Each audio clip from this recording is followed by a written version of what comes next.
Okay, the reason I got the trading bug was from my cousin, who I was 50 and he was 40, and I visited him in the CME, which was the Chicago Mercantile Exchange, which was a football field, dude, of a bunch of savages still with the paper, you know, doing the hand signals, yelling at each other, hollering, like throwing this on the floor. This guy's upset, this guy's down, and I'm 50 and I'm seeing it, and I'm like, this is my future, dude. This is what I'm gonna do. You know, my cousin's 40 and 45, and he's got all this money, and he's got these girls, and I'm like, this is what I'm born to do, man. Fuck sitting in school, dude. Like, I need to be doing this, okay? And for 30 years, he'd made a good living on it, okay, until he hit his mid-50s, which was when I started making money in trading, when I was, 23, 24. He was in his 50s, and he went broke on naked options. Okay, not only did he go broke, but he went in debt, right? Because naked options, man, there's no limit to what you're gonna lose. It's not like you just lose all your cash, man. So he got murdered, dude.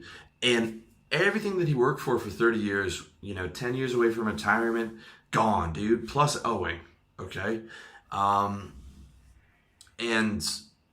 I mean, that to me was crazy too, because that was around the same time I was thinking of getting out. And that's the thing about having a gambler's mentality, dude.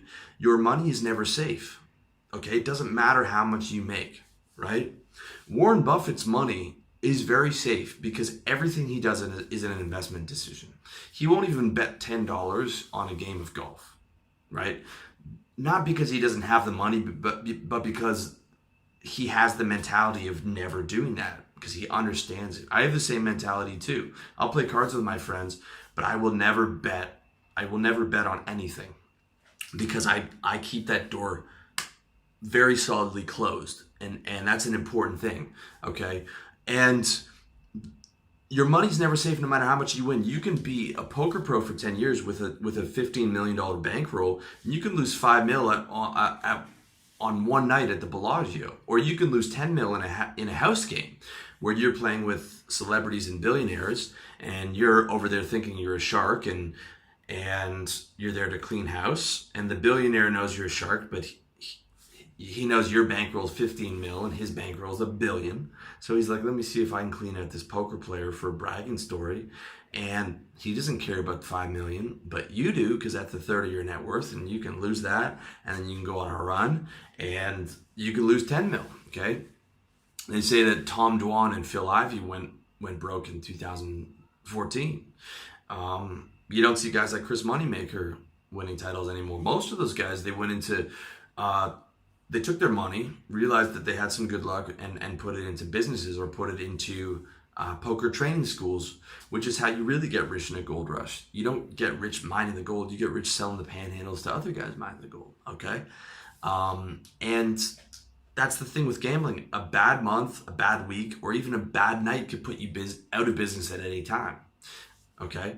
When you're willing to go all in, or you're, God forbid, trading on margin, that's where you've got leverage and you're personally liable for it, okay? Then you start getting the broker calls. Hey, dude, where's our money? Like, no, I'm in a trade right now. It's coming back up.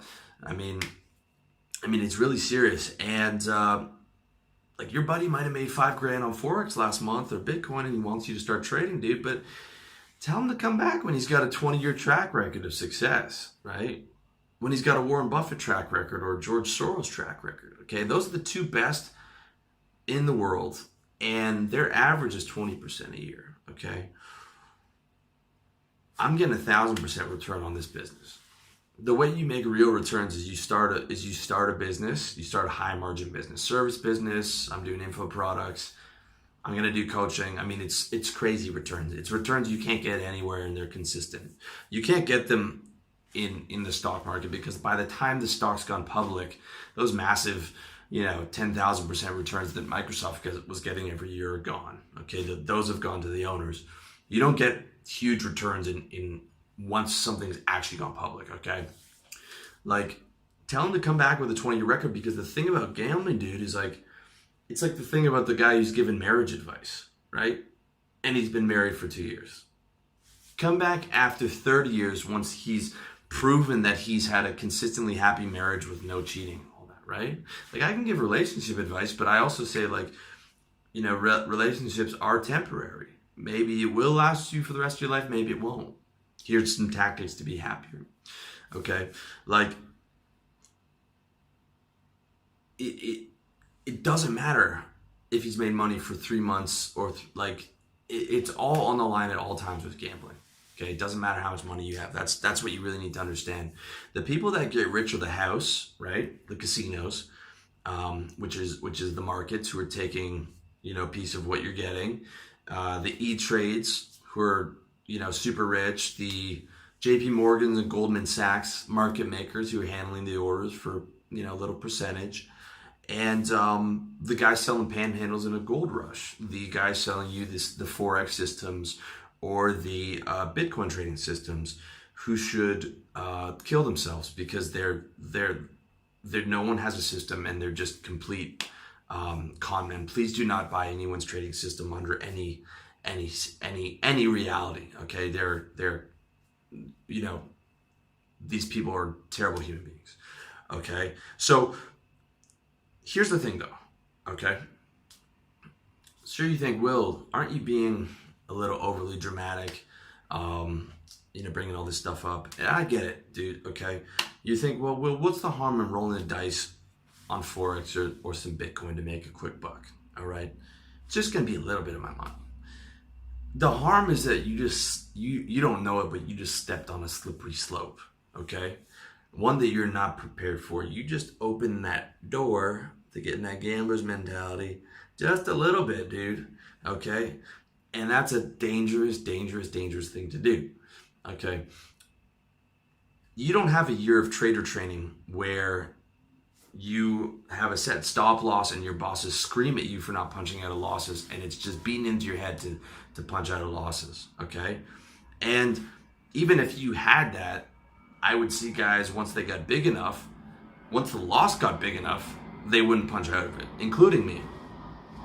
My biggest loss was when I was trading my buddy who started there 2 days before, and the specialist held up the order, and instantly I went from something that was like a $300 winner and was going up, and I was buying more, to he just filled all my orders, and I was down to $20,000, $30,000, and then $50,000 loser, and I could see my friend smiling out of the corner of his eye.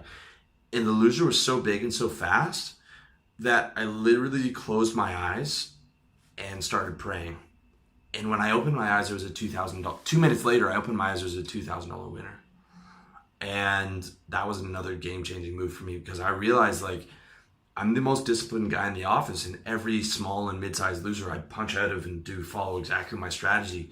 But when it's a big loss, even after all my years of training and the fact that I'm the most disciplined, when it's a big loss, I handle it just like the most untrained rookie. I literally closed my eyes and prayed. And yeah, I got lucky and it came out as a winner. But I knew then and there, I was like, that's a problem, dude. Because there would be one day where I took that loss and it didn't come back up and it got worse. All right, so I mean, that's what you need to understand. Like, first of all, you don't have that training. Second of all, let's say you take a loser, right? Let's say you take a loss. Well, maybe you didn't have that much money, so you had $5,000 in the bank.